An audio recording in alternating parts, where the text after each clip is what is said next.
Hola, ¿qué tal, gente? Sean todos bienvenidos al canal una vez más. Hoy traigo un video basado en la opinión sobre la continuidad de la vida del hombre luego de morir.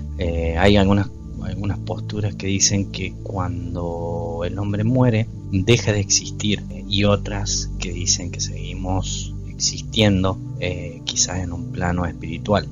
Para entender la postura de por qué el hombre deja de existir, muchas creencias, muchas religiones se basan en el texto de Salomón. ¿Por qué? Por ejemplo, cuando Dios se le aparece a Salomón en Gabaón una noche en sueño, le dijo, pide lo que quieras que yo te dé a Salomón. Salomón le respondió, tú has hecho gran misericordia a tu siervo David mi padre, porque él anduvo delante de ti en verdad, y con rectitud de corazón para contigo. Tú le has reservado esta tu gran misericordia, en que le diste hijo que se sentase en su trono, como sucede en este día.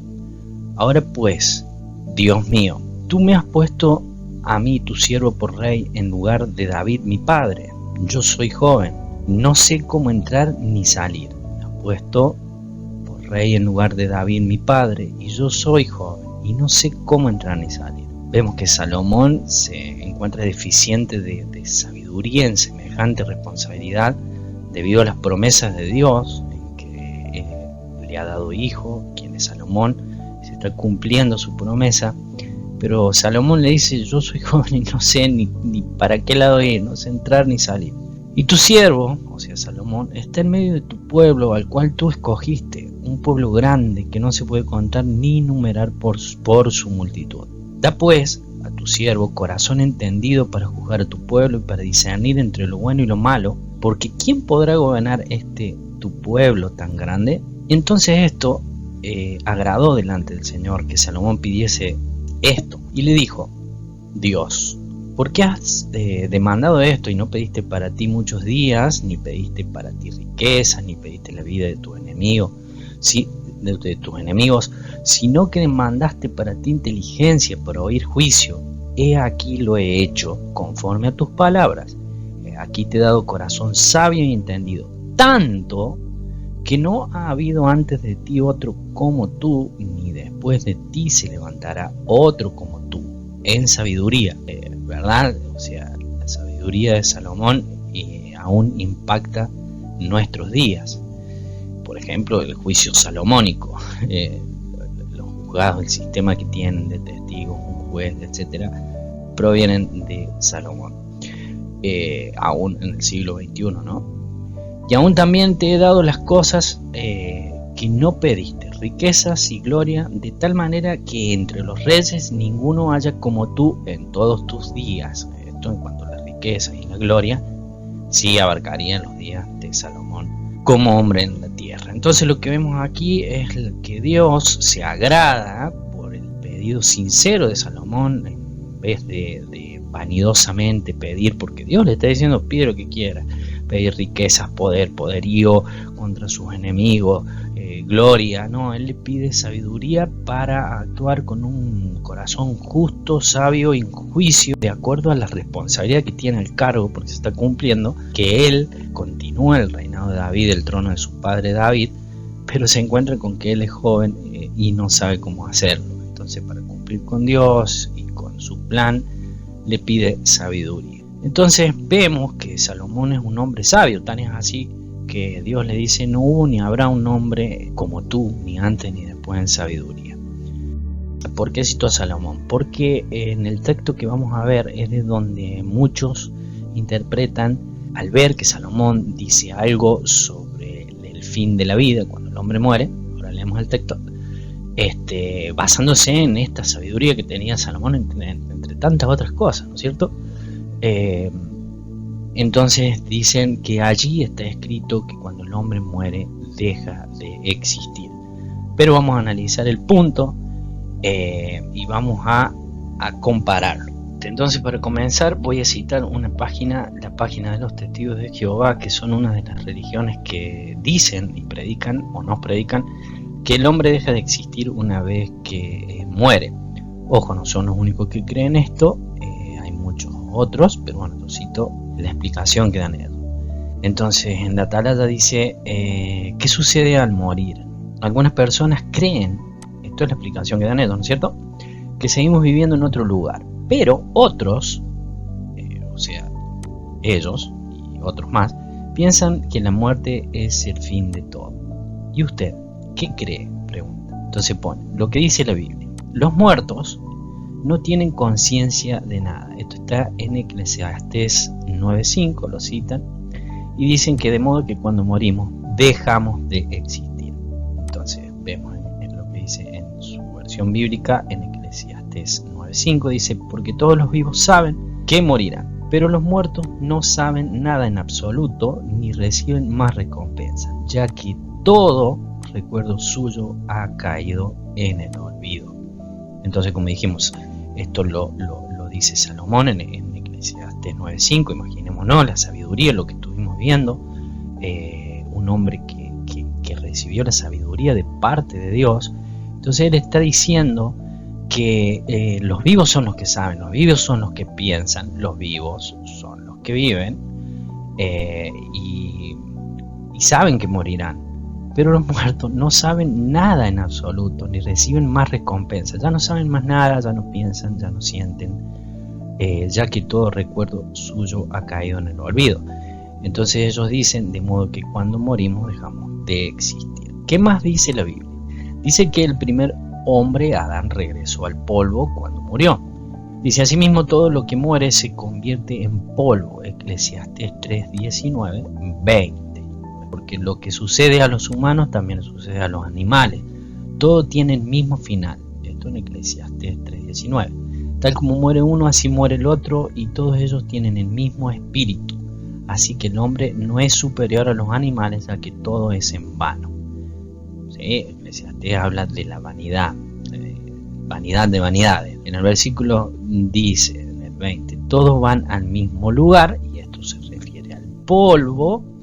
Todos vienen del polvo y todos vuelven al polvo. Entonces esta cita la vuelven a sacar de Eclesiastés, del rey Salomón, y por eso nos dicen que de modo que cuando morimos dejamos de existir.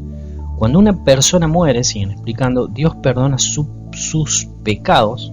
Romanos 6:7 citan, dice, porque el que muere queda absuelto de su pecado. Pero, si yo leo Romanos 6, está hablando de una cosa muy distinta, pero acá nos quieren hacer entender que cuando uno muere de alguna manera paga y es absuelto de pecado. Mas Romanos 6 no está hablando de eso refiriéndose a que un ser humano al morir pagó sus pecados. No. Eso es anticristiano totalmente, porque hay uno solo que pagó con su muerte nuestros pecados. Romanos 6 está diciendo que morimos juntamente con Él en la semejanza, versículo 5, de su muerte, al creer en Él. Así también lo seremos en la de su resurrección, sabiendo esto que nuestro viejo hombre ha sido crucificado. Pero Pablo está hablando vivo, no es que Él murió, sino que está hablando que Él murió al antiguo hombre y fue crucificado juntamente con Él para que el cuerpo del pecado sea destruido, a fin de que no sirvamos más al pecado, porque el que ha muerto ha sido justificado del pecado. ¿Pero ha muerto de qué? Del pecado, al pecado. No es que está hablando de una muerte física. Y dice, y si morimos con Cristo, creemos que también viviremos con Él, sabiendo que Cristo, habiendo resucitado de los muertos, ya no muere, la muerte no se enseñorea más de Él. Entonces, porque en cuanto murió, el pecado murió. Cuando Cristo murió, murió el pecado. Una vez por todas, más en cuanto vive, para Dios vive. Así también vosotros considérense muertos al pecado, pero vivos para Dios en Cristo Jesús. Es obvio que Pablo le está hablando a gente que está viva y no muerta. Entonces vean la tergiversación, la mala intención de querer hacer entender de que el que muere ya ha pagado sus pecados y no hay más condenación ni culpa de pecado sobre él. Le está hablando de dos cosas diferentes. El punto es que acá, se cita a Salomón, por eso yo empecé con Salomón, ¿Y de dónde salen estas creencias de que dejamos de existir? Claramente vemos que se cita y se toma como referencia a Salomón, que es un sabio, un gran sabio, como lo vimos, y que la palabra dice que después de él no iba a haber otro hombre sabio, ni antes lo hubo. Ahora bien, de acuerdo a esto hago una pregunta, ¿no? Si Salomón fue el hombre más sabio, y los testigos de Jehová, por ejemplo, creen que Jesús es un hombre, que fue un hombre, simplemente un hombre y no más que eso, la pregunta es, ¿fue Salomón más sabio que Jesús? Es una pregunta, ¿no? Porque la Biblia me está diciendo que Salomón es el más sabio, en la sabiduría esa que viene de parte de Dios. ¿Fue Jesús más sabio que Salomón? ¿Cómo sería la respuesta? Yo diría que no, que Jesús no fue más sabio que Salomón. ¿Pero por qué?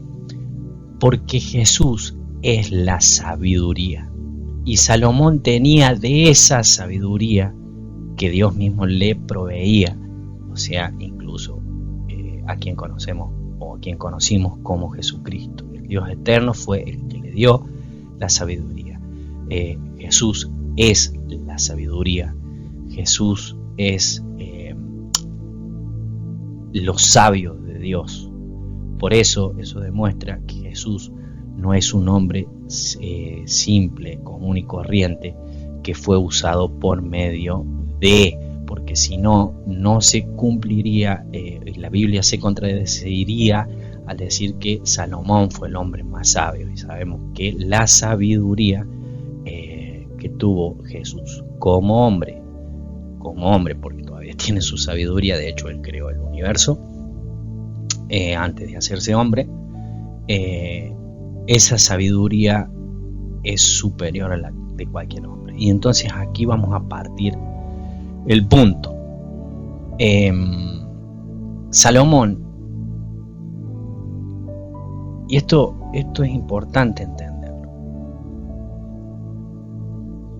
Dios le está hablando a él que como hombre, como rey, no habrá otro como hombre, vuelvo a repetir, otro que tenga esa sabiduría. Entonces Salomón en su gran sabiduría escribe Proverbios, Eclesiastés, y por ejemplo citamos Vanidad de vanidades, lo que escribe el rey Salomón en Eclesiastés 1, vamos a poner, y vamos a ver lo que este sabio dice. Palabras del predicador, hijo de David, rey en Jerusalén. Este es Salomón. Y Salomón en su sabiduría empieza a escribir lo siguiente. Dice, vanidad de vanidades, dijo el predicador, vanidad de vanidades, todo es vanidad. ¿Qué provecho tiene el hombre de todo su trabajo con que se afana debajo del sol? La pregunta es de Salomón, que qué provecho tiene el hombre cuando se afana debajo del sol, pero notemos que él está hablando de lo que sucede debajo del sol. Él está hablando como hombre en su sabiduría, de hombre en lo que entiende humanamente y hasta donde Dios le permite entender las cosas, y él habla en un tono de sabiduría de lo que es la vanidad debajo del sol, no en lo celestial. Dice, generación va y generación viene, mas la tierra siempre permanece. Otra vez, él está hablando de lo de la tierra. Sale el sol y se pone el sol y se apresura a volver al lugar de donde se levanta. El viento tira hacia el sur y rodea al norte y se apresura a volver al lugar donde se levanta. Incluso Salomón está hablando del lugar físico donde vive, que generalmente, aparentemente, prevalece el viento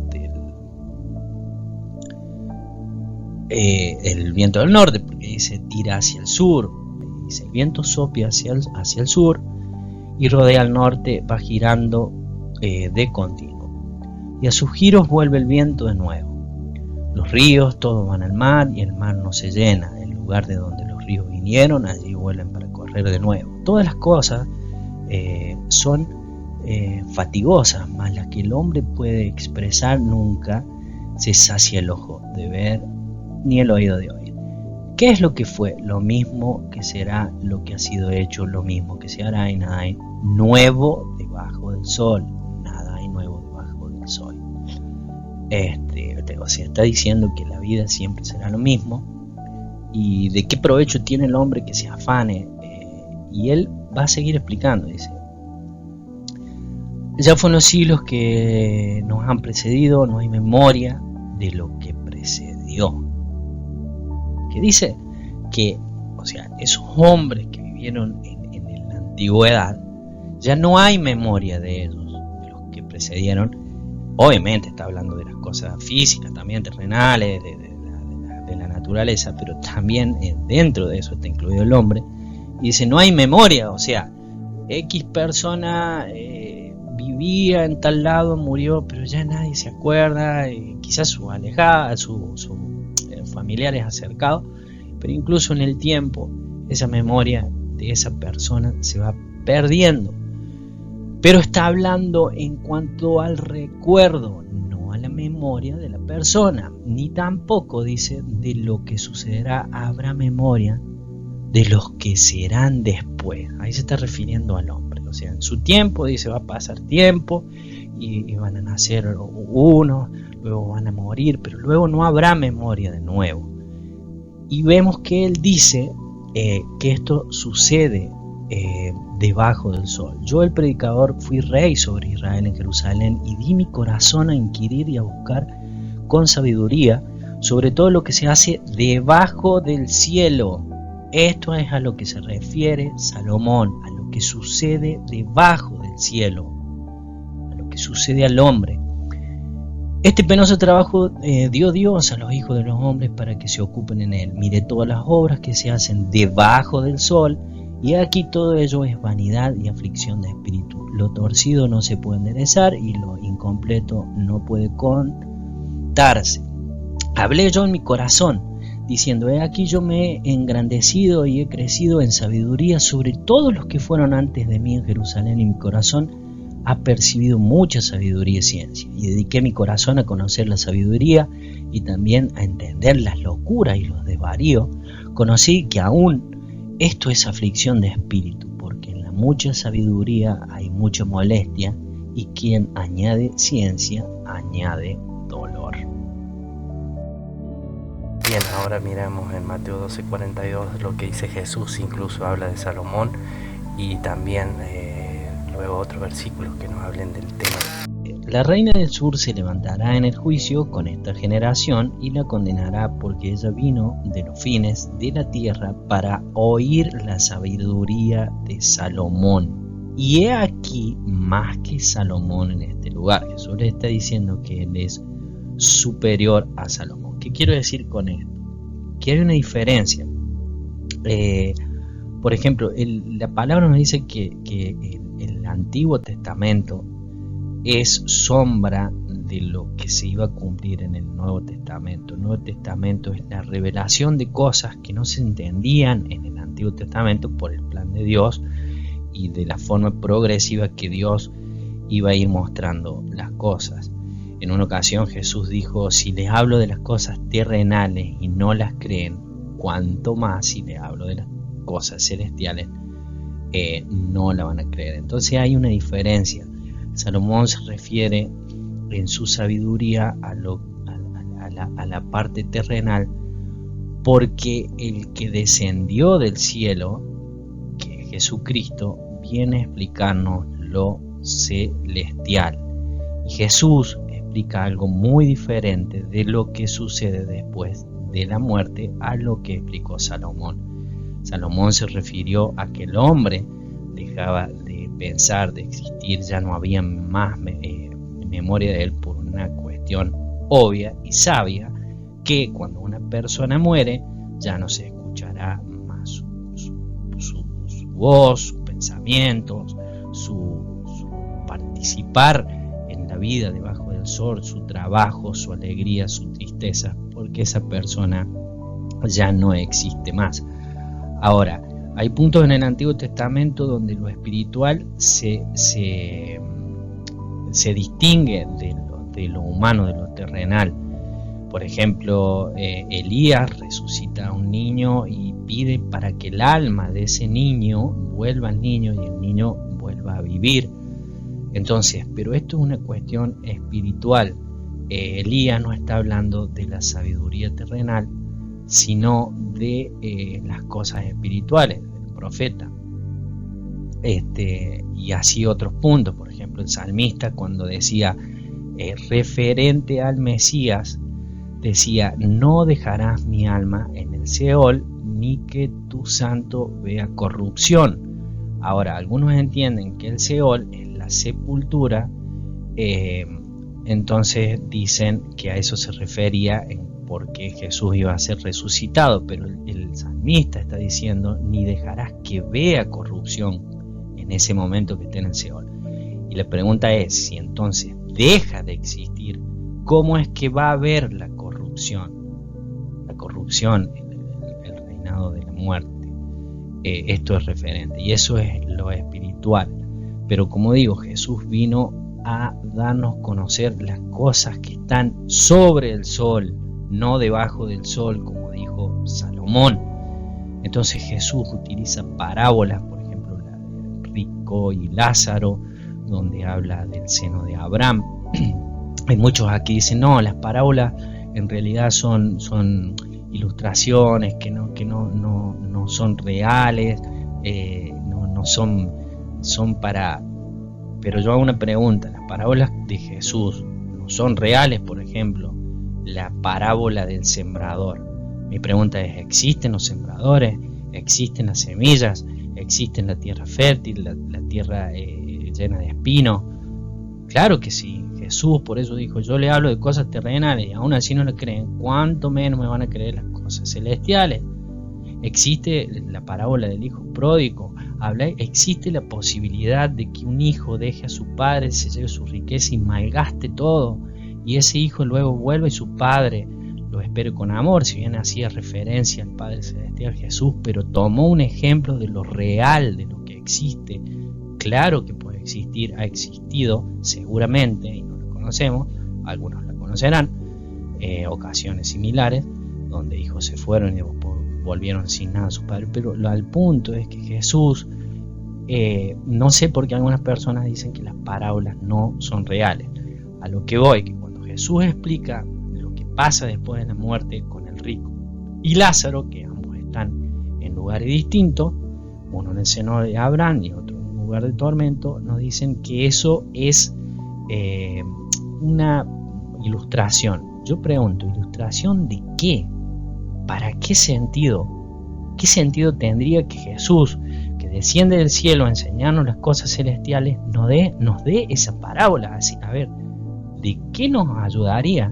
Y algunos dirían: no, es que en realidad Dios quiere mostrar lo que le sucede a los que le dieron espalda, y aquel que sufrió al último en el día postrero va a ser resucitado. Jesús dice que inmediatamente luego de que murieron, vinieron a buscar los ángeles al rico y también a Lázaro. O sea, Jesús es claro, y vuelvo a decir, habla de parábolas, de cosas reales. Incluso siempre dice, habló en parábolas, pero en la parábola del rico y Lázaro, el pobre, el mendigo, nunca dice que está hablando en parábolas. Entonces, por ejemplo, si las almas dejan de existir, y entiéndase que para algunos el alma es el todo, es el cuerpo, es el ser humano completo, no es que dentro de uno hay un alma de alguna manera similar a lo que sería el espíritu, que una cosa es el soplo de vida que vuelve a Dios y otra cosa es el espíritu del hombre. Y entonces ahí hay como que hay una compatibilidad, y a veces se dice espíritu, se dice alma, pero bueno, ellos creen que el alma es el todo, es el cuerpo. Entonces cuando el cuerpo muere, el hombre muere, según lo que ellos interpretan de Eclesiastés, como vimos, deja de existir. Pero en Apocalipsis 6:9 se nos dice lo siguiente. Dice, cuando el Cordero abrió el quinto sello, vi debajo del altar las almas de los que habían sido muertos.